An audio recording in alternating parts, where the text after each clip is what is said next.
Telangana global summit కు సర్వం సిద్దమైంది. శరవేగంగా పనులు పూర్తి చేస్తున్నారు. ఈ నెల 8, 9 తేదీల్లో తెలంగాణ రైజింగ్ గ్లోబల్ సదస్సు జరగనుంది. సమ్మిట్ కు దేశ విదేశాల ప్రముఖులు హాజరు కానున్నారు. హాజరయ్యే అంతర్జాతీయ ప్రతినిధులు, అతిథులకు ఇబ్బంది రాకుండా ఏర్పాట్లు చేస్తున్నారు.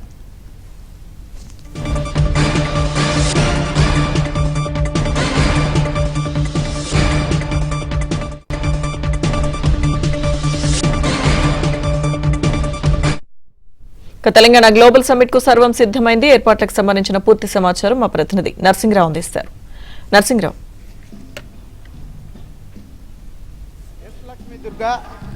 తెలంగాణలో కాంగ్రెస్ ప్రభుత్వం ఏర్పడి 2 సంవత్సరాలు పూర్తయిన సందర్భంగా ప్రపంచమే తన వైపు చూసే విధంగా భవిష్యత్ ప్రణాళికల్ని సిద్ధం చేసుకుని విజన్ 2047 డాక్యుమెంట్ను రిలీజ్ చేసుకుని సరికొత్త ప్రయాణాన్ని ప్రారంభించడం కోసము తెలంగాణ రాష్ట్ర ప్రభుత్వము భారత్ ఫ్యూచర్ సిటీలో గ్లోబల్ సమ్మిట్ని అత్యంత ప్రతిష్టాత్మకంగా తీసుకొని నిర్వహించబోతా ఉంది.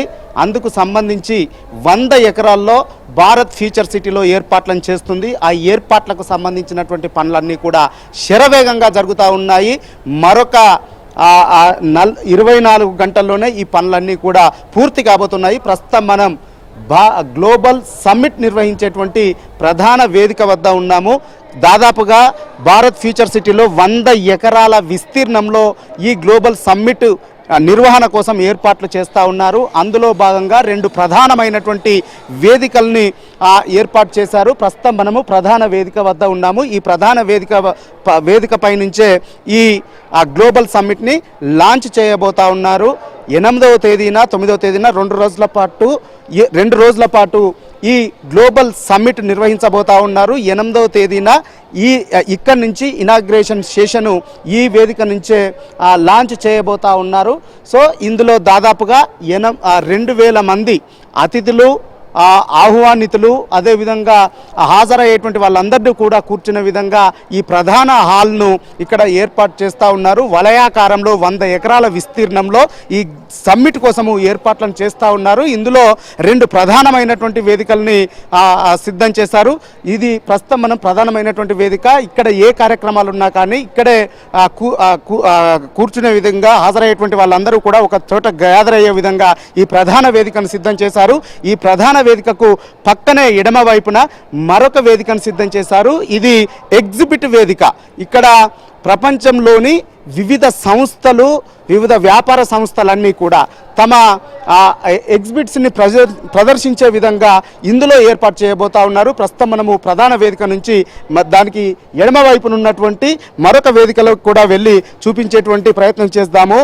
ఇక్కడ ఆ కంపెనీలకు జాతీయ, అంతర్జాతీయ పారిశ్రమలకు సంబంధించినటువంటి ఎగ్జిబిషన్స్ అన్నీ కూడా ఇక్కడ ప్రదర్శించబోతా ఉన్నారు. ఇటు తెలంగాణకు సంబంధించినటువంటి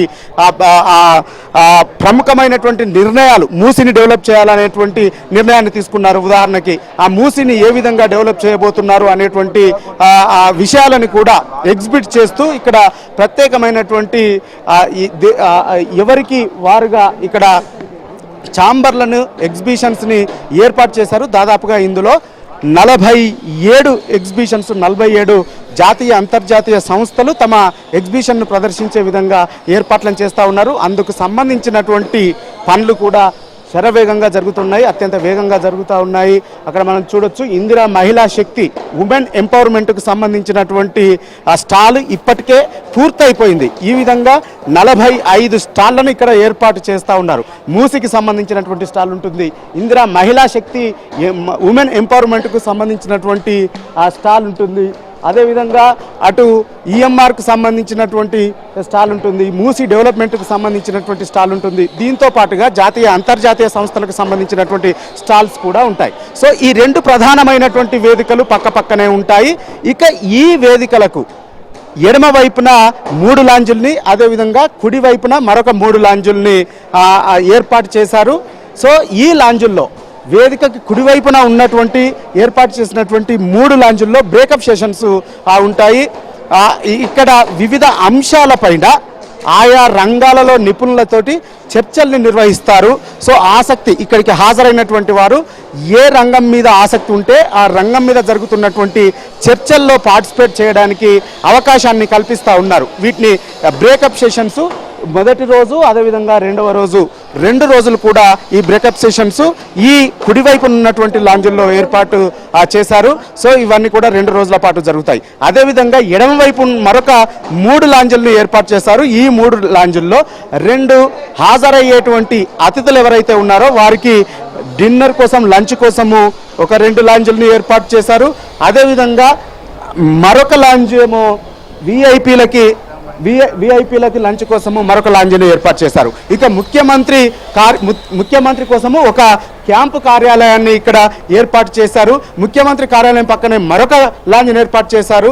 జాతీయ అంతర్జాతీయ ప్రతినిధులతో, వ్యాపార దిగ్గజాలతో, టెక్నాలజీ దిగ్గజాలందరితో కూడా ముఖ్యమంత్రి తన లాంజ్ పక్కన ఉన్నటువంటి తన క్యాంపు ఆఫీస్ పక్కన ఉన్నటువంటి లాంజ్లో నిరంతరము చర్చలు జరుపుతూ ఉంటారు. సో మొత్తంగా ప్రపంచము తన వైపు చూసే విధంగా హైదరాబాద్లో అత్యంత ప్రతిష్టాత్మకంగా తీసుకొని ఇటు కందుకూరు మండలము మీర్ ఖాన్ పేటలో 100 ఎకరాల విస్తీర్ణంలో ఈ గ్లోబల్ సమ్మిట్ని నిర్వహిస్తూ ఉన్నారు. సో అందుకు సంబంధించినటువంటి ఏర్పాట్లన్నీ కూడా దాదాపుగా పూర్తయ్యాయి.